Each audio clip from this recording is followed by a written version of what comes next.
Good morning, everyone. This is update for July 24, 2022, day 151 of the war, end of the date update. So this is actually, we finished the 5th month of the war, and now we're moving into the 6 months of the war. For those who knew or forgot about it, I just want to remind you about that. So now let's actually discuss strategic questions and just general questions.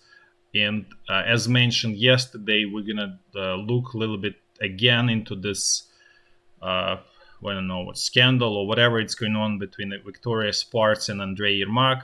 So essentially what happened on July 22, she released a letter where, as you can see, that she's essentially calling for resignation and removal of Spartz-Yermak because he's effectively creating dictatorship in Ukraine. And specifically what she's sort of getting at is that after her first attack against him, what he did, he went after all the people who spoke to her when she was in Ukraine, and she was in Ukraine about 5 to 6 times during this month. So she met with a lot of people on the ground. So she definitely, I'd say, heard the voices from the ordinary people, ordinary soldiers, or like lower ranking commanders who are actually fighting on the front line. So what happened is that he went after those people in the meanwhile over the past 2 weeks after this scandal kind of started to die off in the West, and that's what really matters for him and for Ukrainian president. And then this obviously, she was informed that people that she spoke with,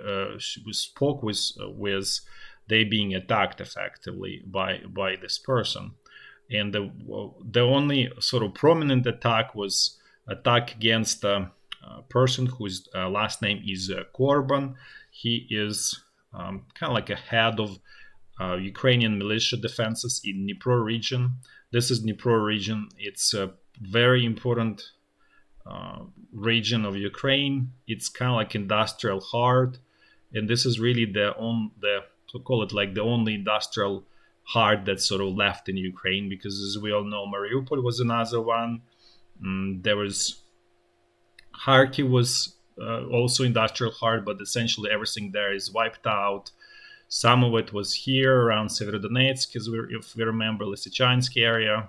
So it was a lot of, and then in Mykolaiv, but Mykolaiv is also severely damaged in the process. So effectively, this is one of the largest sort of industrial places in Ukraine that still remains relatively intact. We're not saying everything's perfect, but somewhat. And also obviously Zaporizhia belongs there, but Zaporizhia is about like 30 kilometers away from the front line. You cannot really sort of rely on that. But effectively, he was running the Ukrainian militia in that region. And what happened, he went outside of Ukraine, we don't know where, and then he was returning back to Ukraine, and his passport was revoked and his citizenship was revoked. And this can only be done by the decree of the president. Let's go back there. So, and obviously, you can kind of connect the dots how that decree could kind of come into existence. And so that would be sort of one part of the problem. But there's actually sort of second part of this problem, that decree is by itself is completely illegal, because per Ukrainian constitution, where it's like straightforward written like that, you cannot revoke citizenship from Ukrainian citizen unless he or she voluntarily relinquishes it, right? He did not, obviously, Korban did not surrender Ukrainian citizenship by any means. So this whole, decree is illegal, and basically all of the actions were illegal. And what happened, he was not allowed to come back to Ukraine. So this scandal is kind of like making new rounds. This was mentioned also in German media as well, that this is, kind of like dictatorship and definitely unconstitutional, not democratic, and so on, all of that. And so she's basically now taking second sort of round against him to kind of finish off what she started in the first round, where she did not sort of really succeeded in her attack, essentially. So this is what's going on right now with all of this fight. We're pretty sure in the coming week there'll be more, call it, firebombs from all of this. So we'll keep you informed on this situation at this point. Now let's actually move to another important topic, and this is actually Iran and Russia. So probably many of you have seen that Russian president visited Iran, and they obviously becoming allies.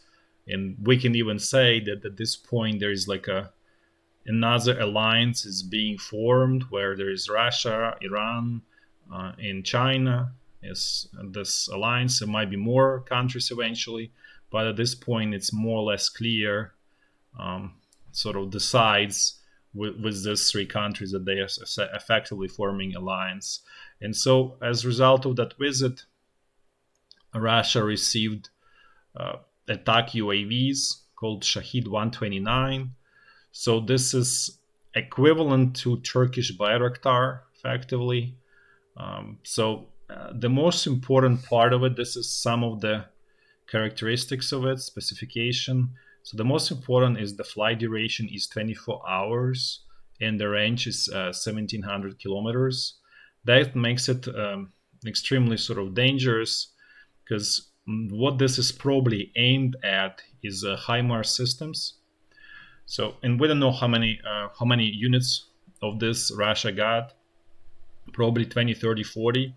That effectively makes it possible to cover 24/7 entire front line in Ukraine, and basically hunt down HIMARS systems with the help of these UAVs.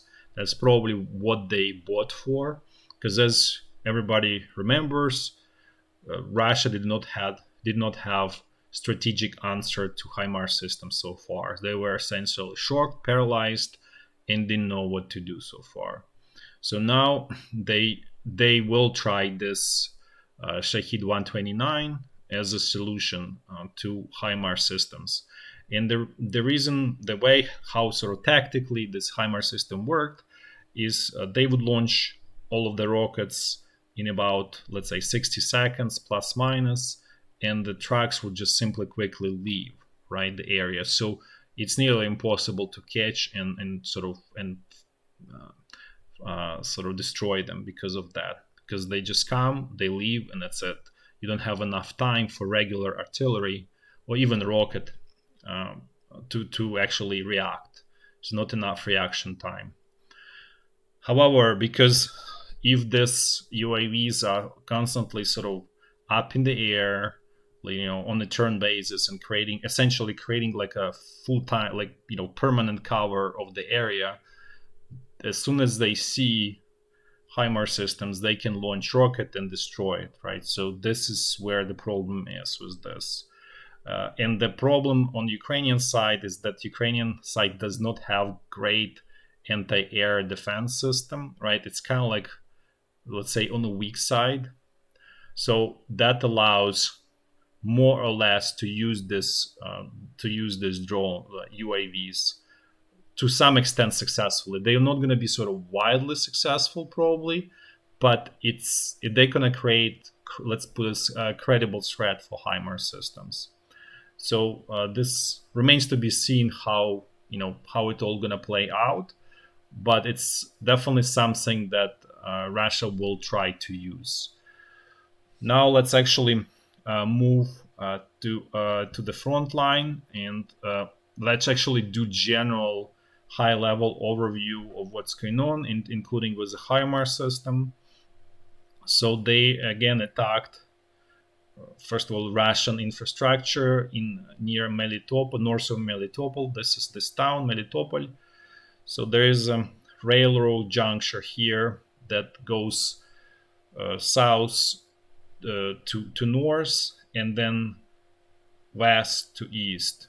And so the importance of this juncture and railroad is that this is the main feeding line for Kherson bridgehead. So it kind of goes from Kherson to a little bit north of Melitopol, and then just kind of goes into Russia. And then the other important railroad branch that goes the same direction is coming from Crimea, and then goes to Kherson as well. So those are two kind of like feeders from railroad perspective for the Kherson bridgehead, right? So, however, this one that goes north of Melitopol is more important because this goes straight back to Russia to main sort of supply areas for ammunition and for fuel and so on. So that's much more important because it's much more sort of straight, direct line to Russia to the main supply zones. You can still bring everything through Crimea, except you have to kind of drive around quite a bit. So the speed definitely is not there, and it takes much more time to go through Crimea. So, however, and this is we're gonna show you the attack. This is attack. However, as you can see, the problem with all of these attacks is, you just destroy the railroad tracks. However, it's all repairable pretty quickly. So probably in 24 hours, all of this damage will be gone. So for that reason, this attacks against the railroad infrastructure, specifically railroad tracks, are not very. They don't have duration. They don't have important strategic effect. Basically, let's actually also look at the attacks near this dam here, near Nova Kakhovka. So this is actually how it looks. Well, not the entire dam. So dam is actually here, as you can see. This is the dam. Like it goes more. And what was attacked is actually there is a channel so that the ships can go up and down the river. So the target of the attack was actually this channel. So the bridge over this channel, essentially here, and you can see that Russian. This is in a distance that entire dam over there, as you can see, and this is this bridge over this ship passing channel. So as you can see, Russian side is reacting pretty quickly, even though actually work is probably Ukrainians. However, as you can see, they're trying to repair it. It's not the perfect repair. They're just trying to hastily fix it and just cover it up to make it possible for the equipment to be able to supply Russian troops or even withdraw Russian troops. But the point is that the Russian command is reacting pretty quick, and they're trying to repair everything in a pretty quick, short order, which really means what you really need to do is actually completely destroy the bridges. And that's their only solution to this situation. Now let's actually do a walk through the front line, starting from the very north, going down south in a clockwise fashion. So first of all, this area along the state border, more or less actually stable, was a little bit quieter today than days before. Definitely still exchange of all sort of fire, but somewhat it quieted down. Now let's move to the Kharkiv area. Let's see what's going on there. Things here pretty much positional. Not even any major fighting going on in this area at this point. Just exchange of artillery fire, essentially. Mortar fire, rocket hits, and all that stuff. Now let's move south to Izyum bridgehead. Let's see what's going on there. So here things more or less quiet. There was some relatively weak Russian attack to squeeze out Ukrainian troops from the remaining part of Bohorodichne, this village that essentially being contended. The attack was not successful, so things here at this point we can say that this is also positional sort of defenses here. There's not much going on here. The potential is not there, let's put it this way. Now let's move to North Donbass front line. This is where the Russian troops is still somewhat active. They were sort of ramming through in the same area towards Verkhnyo-Kamensk today, quite significantly from two directions.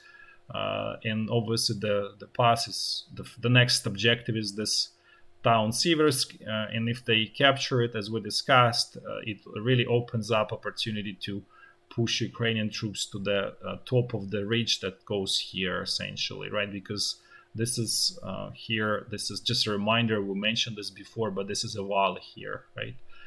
So then the other area where the Russian troops were attacking was towards Svitlodarsk and Bakhmutske from this village Volodymyrivka. In all cases, the Ukrainian defenses held. Now let's actually move to look at the sort of southern section of the North Donbass front line. This is where the Russian attacks were actually pretty strong and pretty dangerous to Ukrainian troops. Today, they nearly captured this power plant here.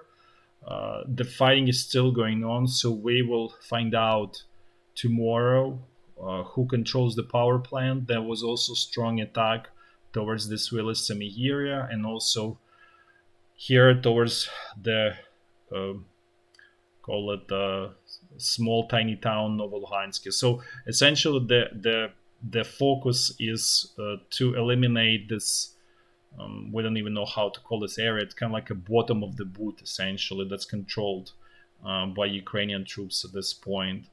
So and the Russian side is putting extreme effort to do that.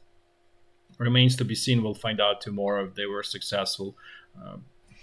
Okay, now let's move south. Let's see what's going on west of Donetsk. Things here quiet. No major changes here. Everything more or less the same. Just exchange of artillery fire. In addition, I would like to add that HIMARS system also were hitting a couple of the areas in the Russian rear in here. And Ukrainian side claims that they hit some command post somewhere in the rear in this area. But as we discussed, this is not what's gonna derail Russian troops by any means. Chasing down those command posts is, in many ways, a futile attempt from our perspective. So now let's quickly move to the Zaporizhia front line. Things here the same as always. No essential changes, just positional defenses by both sides. Now let's actually jump to Kherson bridgehead because things are sort of active there, and there are no reports by either side of sort of active fighting. However, there is clearly something is going on this tiny Ukrainian bridgehead. It appears to us that Ukrainian troops are attacking and attempting to sort of move in this, southeastern direction, because the commander of 28th Brigade was killed in action today. So that's a pretty negative, actually, sign for the success of Ukrainian offensive there.